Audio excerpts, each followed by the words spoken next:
I'm Dr. Duke with the New American, and I'm really pleased to be joined today by Congressman Thomas Massie from the great state of Kentucky. The congressman is also the chairman of the Second Amendment Caucus in the House, and he has 30 individual patents to his name. So a very well-rounded guy. Congressman, thanks for joining us today. Hey, thanks for having me on, Duke. I'm talking to you from D.C. right now, the I thought swamp. I smelled swamp gas. Yeah. You are, in some ways, an absolutely necessary man because you are one of the few who will tell us all the things Congress is doing that they're all complicit in hiding from us, right? And I want to talk to you today about a big one. We've got a continuing resolution, these endless continuing resolutions, right, to keep funding the government without having to actually create a budget. And so it's not even the continuing resolution, it's what they snuck into it. Talk about what we're up to in Congress. Sure. Well, they did three evil things that they tend to do with these continuing resolutions. So I want to go through all three of them here. Number one, they like to kick the can down the road a few weeks at a time.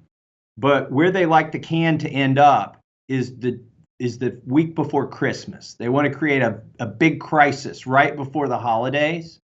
And what that does is it pressures congressmen to vote for whatever they have to vote for to get out of town and go home and see their families. So this last CR, they kicked the can to December 20th. And I've literally been in the room, the GOP conference, when our leadership says, now, if this passes, you can go home. And if it doesn't pass, you're going to be stuck here with Nancy Pelosi. And my colleagues start chanting, vote, vote, vote.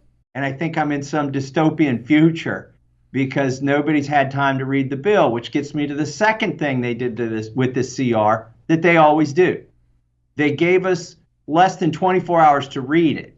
Now, the interesting thing about that is there is a rule in the House of Representatives that says that we have to get 72 hours to read a bill before we can vote on it.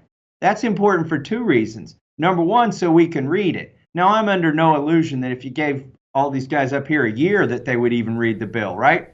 But the 72 hours is important because it allows it to enter the news cycle. Constituents can see what's going on, and then they can ring up their congressman and say, don't you dare vote for that, or, please vote for that. But they want to take the constituents out of the loop. So how do they break the 72-hour rule? They just do a vote of Congress. They say, literally, they introduce a resolution that says all points of order against this bill are waived. And if 218 people will vote for that, they give up all their rights as members of Congress to get 72 hours to read a bill or to object to anything. And that's what they did yesterday. And 230 Democrats, Pelosi told them, vote to suspend the rules, and every single one of them voted to suspend the 72-hour rule. Now, the third thing, which I think you were alluding to, that's really underhanded with this CR, is they know it has to pass or else the government's going to shut down.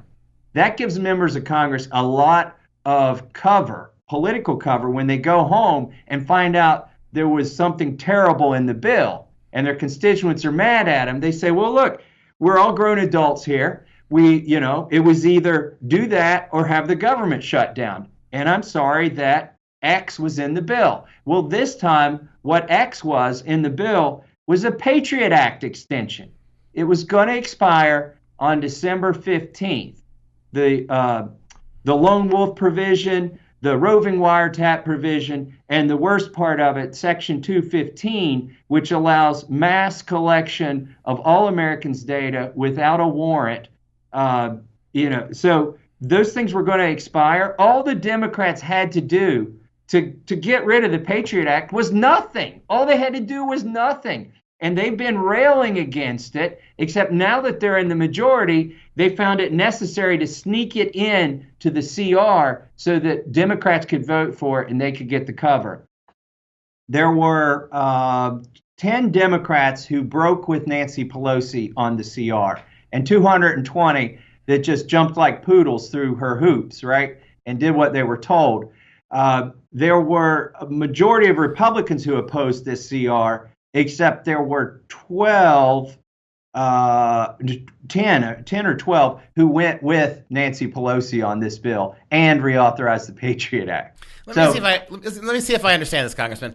The same Democrats who are talking collusion, who are talking impeachment, the same Democrats who are adamant that Russia is meddling in our elections, we're being wiretapped, we're being invaded technologically, just voted to extend the Patriot Act. Now, do you think, was it the continuing resolution they really wanted and they were willing to buy the Patriot Act, or did they want the Patriot Act too?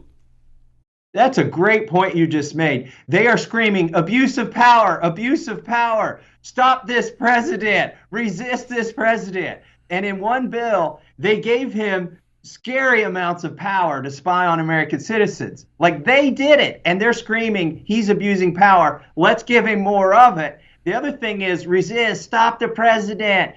They gave him every penny. They didn't cut one red cent from the budget yesterday. That's how much they're in love with a big government, and that's how much in love they're with the police state and big spending. Even though Orange Man bad, we're going to give him everything and more. And I was looking at a story today, I think it was on The Blaze, that spending is up 13% during for Donald Trump's administration than it was for Obama at this point.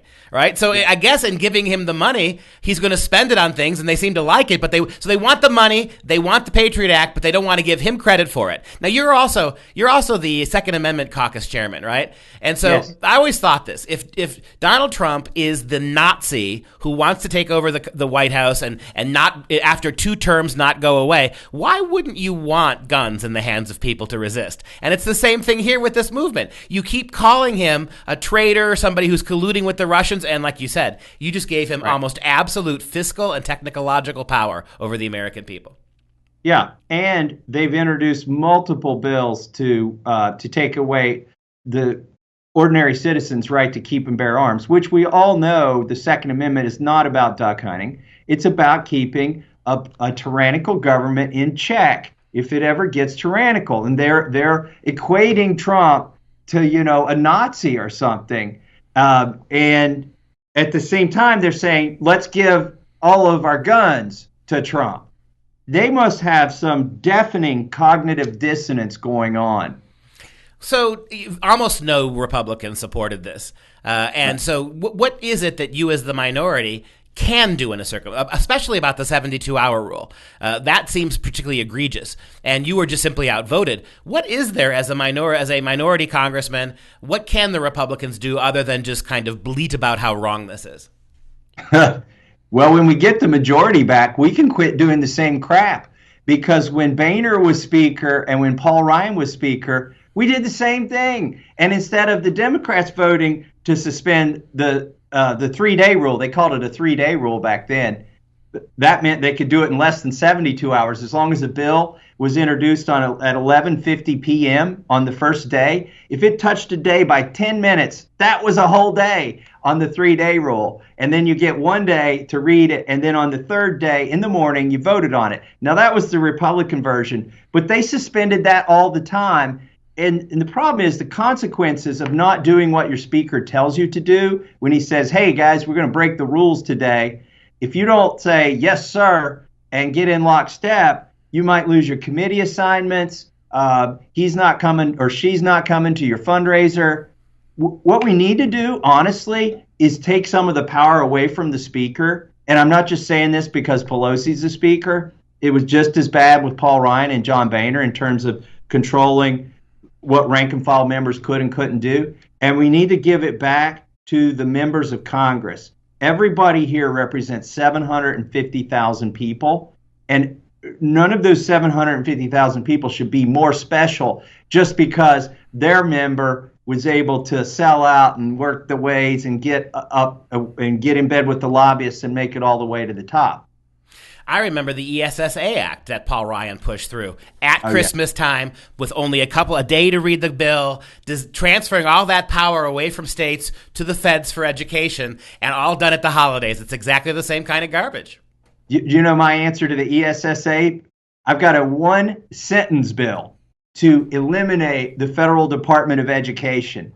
So that's what I think of the ESSA. Get the federal government out of our schools. When people complain about Betsy DeVos, I say I'm trying to eliminate her job, and then they say what, and I say, well, I tell the liberals, you don't want Trump deciding how and what your children learn, do you? Because that's what the Department of Education does. Congress Massie, the solution is to get you the gavel. Thank you so much for joining us today. We really appreciate your time. I'd like to have the gavel just for a day. Thank you.